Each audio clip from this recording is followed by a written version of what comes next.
নবম শ্রেণীর ছাত্রছাত্রীদের আন্তরিক স্বাগত জানাই আমার ভিডিওতে। এবং এখানে দেখো এই নবম শ্রেণীর ইতিহাস বই, নবম শ্রেণীর ইতিহাস সহায়িকা, এবং এখান থেকে নয়, এটি বিভিন্ন জায়গা থেকে নোটসগুলো তৈরি করে বানানো এবং খুব গুরুত্বপূর্ণ একটি কোশ্চেনের অ্যান্সার, যেগুলো পরীক্ষায় আসবেই। যে পরীক্ষায় যেগুলো আসবে সেটা হচ্ছে বিপ্লব পূর্ববর্তী ফ্রান্সের কর ব্যবস্থা, আচ্ছা ফরাসি বিপ্লবে দার্শনিকদের অবদান আসবে, ফরাসি বিপ্লবের প্রভাব আগের ভিডিওতে আমি বলে দিয়েছি।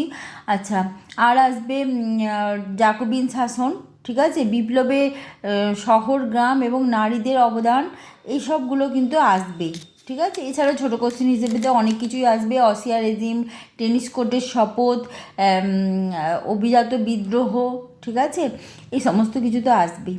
আচ্ছা, আজকে একটি গুরুত্বপূর্ণ কোশ্চেনের অ্যান্সার বলে দেবো, সেটা হচ্ছে ফরাসি বিপ্লবে দার্শনিকদের অবদান। অষ্টাদশ শতাব্দী ছিল, দেখো তোমরা স্ক্রিনশট নিতে পারো, ঠিক আছে। অষ্টাদশ শতাব্দী ছিল দার্শনিক, শিক্ষাবিদরদী, মানুষের জ্ঞানের আলোয় আলোকিত এক যুগ। এই কারণে 1789 খ্রিস্টাব্দের বিপ্লবে তাদের গুরুত্বপূর্ণ ভূমিকায় অবতীর্ণ হতে দেখা যায়। এরা হলেন Rousseau, Montesquieu, Voltaire, Adam Smith, Diderot, Alembert, Quesnay প্রমুখ বিশিষ্ট দার্শনিকবর্গ। রুশো সম্বন্ধে আসি। ফরাসি বিপ্লবের জনক বলা হয় রুশোকে। পুরো নাম জ্যাক রুশো। তার রচিত বইয়ের নাম সোশ্যাল কন্ট্রাক্ট বা সামাজিক চুক্তি। তিনি দৈব রাজতন্ত্রের মতবাদকে যুক্তিহীন বলেন। রাজা প্রজা পালন এবং প্রজার নিরাপত্তা দান করেন, এই কারণেই তার সাথে প্রজাদের সামাজিক চুক্তি হয়েছে। তাই তিনি সিংহাসনে বসেছেন বলেই রুশো মনে করতেন। জনগণের ইচ্ছা অনুযায়ী চুক্তির মাধ্যমে রাজা তার রাজ্য শাসন ক্ষমতা অর্জন করেছেন। তাই যখন রাজা অযোগ্য প্রমাণিত হবেন তখন তিনি সিংহাসনচ্যুত হবেন।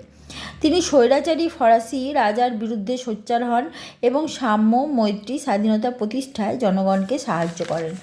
আসছি ভলতেয়ারের প্রসঙ্গে, দেখো স্ক্রিনশট নিতে পারো, ঠিক আছে। ভলতেয়ার প্রসঙ্গে, ইনি দার্শনিক, কবি, নাট্যকার। অরাজক ফ্রান্সের তিনি রাজনৈতিক কারাগার বলেছেন। চার্চের দুর্নীতি, কুসংস্কারের তীব্র নিন্দা করেন। স্বৈরাচারী রাজতন্ত্রের বিরোধিতা করেন। তার রচিত গ্রন্থের নাম লেভর ফিলোজফিক এবং কাঁদিত। মন্টেস্কু, তার রচিত বইয়ের নাম Persian letter, spirit of laws, দুটো বই। মহান উচ্চশিক্ষিত ব্যক্তি ছিলেন মন্টেস্কু। ফ্রান্সের রাজার স্বৈরাচারিতার তীব্র নিন্দা করেন। ব্যক্তি স্বাধীনতা রক্ষার জন্য শাসন, আইন ও বিচার ব্যবস্থার পৃথকীকরণের কথা বলেন। দিদেরো ও এলেমবার্ট একটি বিশ্বকোষ রচনা করেছিলেন মিলিতভাবে। এটি 35টি খণ্ডে বিভক্ত। সাহিত্য, দর্শন, সমাজবিদ্যা, বিজ্ঞান সব কিছুই এতে আছে। তারা মনে করতেন মানুষ শ্রেষ্ঠ জীব, কারণ তারা চারপাশের পরিবেশের পরিবর্তন ঘটাতে পারে। কুয়েসন, ইনি অর্থনীতিবিদ। এদের মধ্যে অ্যাডাম স্মিথও রয়েছেন। অ্যাডাম স্মিথ, কুয়েসন হলেন নব্য এবং অ্যাডাম স্মিথ প্রাচীন। এরা অবাধ বাণিজ্যের পক্ষে। জমি অর্থনীতির মূল কেন্দ্র বলে মনে করেন তারা। শিল্প বাণিজ্যে সহকারী হস্তক্ষেপ বন্ধ হওয়া উচিত বলে এদের মত।